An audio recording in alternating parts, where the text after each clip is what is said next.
Hi all, welcome to my vlog. ಇವತ್ತು ನಾವು decoration ಪರ್ಪಸ್ಗೆ ಆರ್ಟಿಫಿಷಿಯಲ್ ಟಿಶ್ಯೂ ಪೇಪರನ್ನು ಯೂಸ್ ಮಾಡಿ ಮಾಲೆ ಹೇಗೆ ಮಾಡೋದು ಅಂತ ನೋಡೋಣ. ಅದಕ್ಕೆ ಬೇಕಾಗಿರುವಂಥ ಸಾಮಗ್ರಿಗಳು ಯಾವ್ಯಾವುದು ಅಂತಂದರೆ ಟಿಶ್ಯೂ ಪೇಪರ್ ಮಾರ್ಕೆಟಲ್ಲೇ ಸಿಗುತ್ತೆ, ಹಾಗೆ ಥ್ರೆಡ್, ಆಮೇಲೆ ಅದಕ್ಕೆ ನೀವು ಯಾವ ಕಲರ್ ಬೇಕಾದ್ರೂ ಯೂಸ್ ಮಾಡ್ಬೋದು, ಮತ್ತು ಕಲರನ್ನು ಪೇಂಟ್.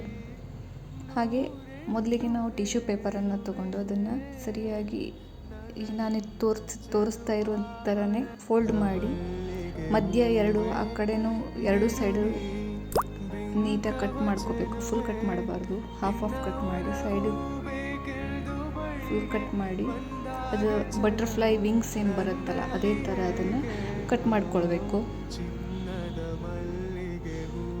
ನಂತರ ಸೈಡಲ್ಲಿ ಯು ಶೇಪಲ್ಲಿ 4 ವಿಂಗ್ಸ್ ಏನಿದೆಯಲ್ಲ ಅದನ್ನೆಲ್ಲ ಕಟ್ ಮಾಡ್ಕೊಳ್ಬೇಕು.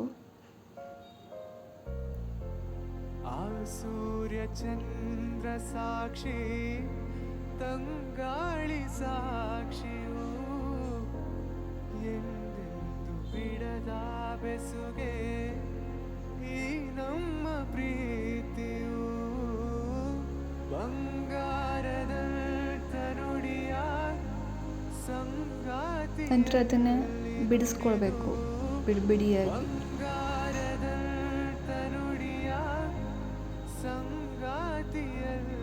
ಸೊ ಹೀಗೆ ಸುಮಾರಷ್ಟು ಇದೇ ಥರ ಬಟರ್ಫ್ಲೈ ವಿಂಗ್ಸ್ ಆಗೋ ಥರ ಇದೇ ಥರ ಎಲ್ಲ ಕಟ್ ಪೀಸನ್ನು ಕಟ್ ಮಾಡಿ ರೆಡಿ ಮಾಡಿ ಇಟ್ಕೊಳ್ಬೇಕು. ನಾನು ತೋರಿಸ್ತಿದ್ದೀನಲ್ಲ ಇದೇ ಥರ ಕಟ್ ಮಾಡಿ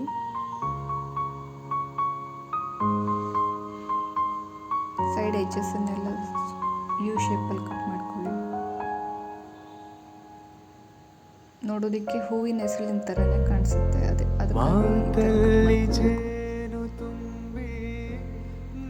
ಆಲ್ರೆಡಿ ಇಷ್ಟನ್ನೆಲ್ಲ ರೆಡಿ ಮಾಡಿಕೊಂಡಾಗಿದೆ. ಸೊ ಅದನ್ನು ಬಿಡಿಸ್ಕೊಂಡು ಇದೇ ಥರ ಸಪ್ರೇಟಾಗಿ ಎಲ್ಲನೂ ರೆಡಿ ಮಾಡಿ ಇಟ್ಕೊಳ್ಬೇಕು.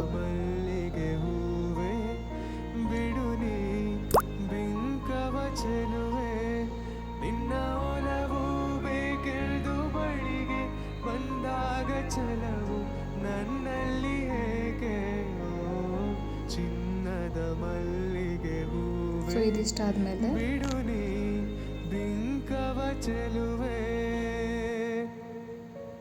2 ಈ ಥರ ವಿಂಗ್ಸ್ ಇರುವಂಥ ಟಿಶ್ಯೂ ಪೇಪರ್ ಕಟ್ ಮಾಡ್ಕೊಂಡಿದ್ದಿಲ್ಲ ಅದನ್ನು ಎರಡನ್ನೂ ಸೇರಿಸಿ ನಂತರ ಎರಡನ್ನೂ ಮಧ್ಯ ಪ್ರೆಸ್ ಮಾಡಬೇಕು.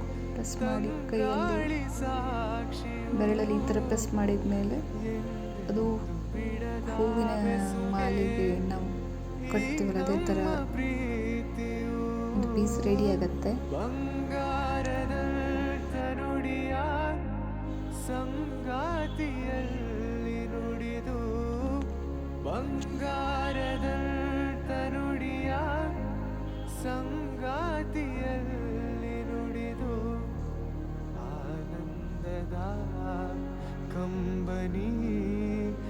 ಸೇಮ್ ಈ ಥರ ತೋರಿಸ್ತೀನಲ್ಲ ಅದೇ ಥರ ಎರಡೂ ಕಡೆ ಇರುವಂಥ ಈ ವಿಂಗ್ಸನ್ನು ಎರಡೂ ಸೇರಿಸ್ಬಿಟ್ಟು ಅದರ ಮಧ್ಯ ರೋಲ್ ಮಾಡಿ ಪ್ರೆಸ್ ಮಾಡಿದರೆ ಸೊ ನಮಗೆ ಬೇಕಾಗಿರುವಂಥ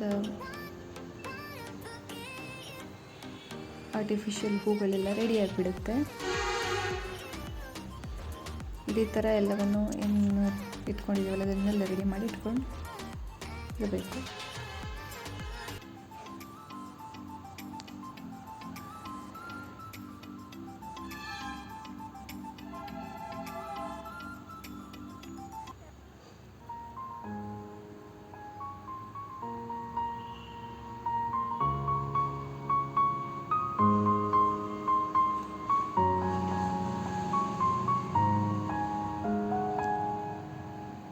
ಸೊ ಈಗ ಹೇಗೆ ರೆಡಿ ಮಾಡ್ಕೊಳ್ಳೋದು ಅಂತ ನೋಡೋಣ.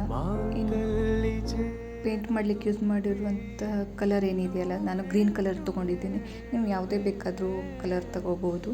ಸೊ ಈ ಕಲರನ್ನು ಸ್ವಲ್ಪ ನೀರಿಗೆ ಮಿಕ್ಸ್ ಮಾಡಿ ಲಿಕ್ವಿಡ್ ಥರ ಮಾಡಿಕೊಂಡ್ರೆ ನಂತರ ಇದನ್ನು ಇನ್ನು ನಾವು ಪ್ರೆಸ್ ಮಾಡಿ ಇಟ್ಟಿದ್ದ ಆರ್ಟಿಫಿಷಿಯಲ್ ಹೂಗಳೇನಿದೆಯಲ್ಲ ಅದರ ಮಧ್ಯ ಆ ಕಲರನ್ನು ಸೇರಿಸ್ಕೋಬೇಕು.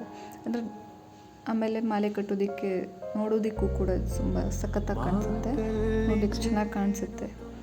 ಸೊ ನೂರೆಂಟು ಹೇಳುವೆ ಇದೇ ಥರ ಎಲ್ಲದಕ್ಕೂ ಕಲರನ್ನು ಆ್ಯಡ್ ಮಾಡ್ಕೋಬೇಕು.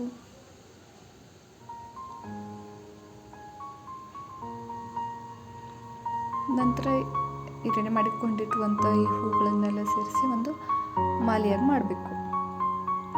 ಹೂವನ್ನು ಕಟ್ಟೋದಕ್ಕೆ ಯಾರ್ಯಾರಿಗೆಲ್ಲ ಬರುತ್ತೆ ನೋಡಿ, ಅವ್ರಿಗೆ ಗೊತ್ತಿರುತ್ತೆ.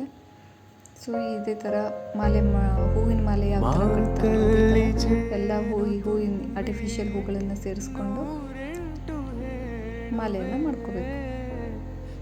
ಸೊ ಆಲ್ರೆಡಿ ರೆಡಿಯಾಗಿದೆ ಮಾಲೆ.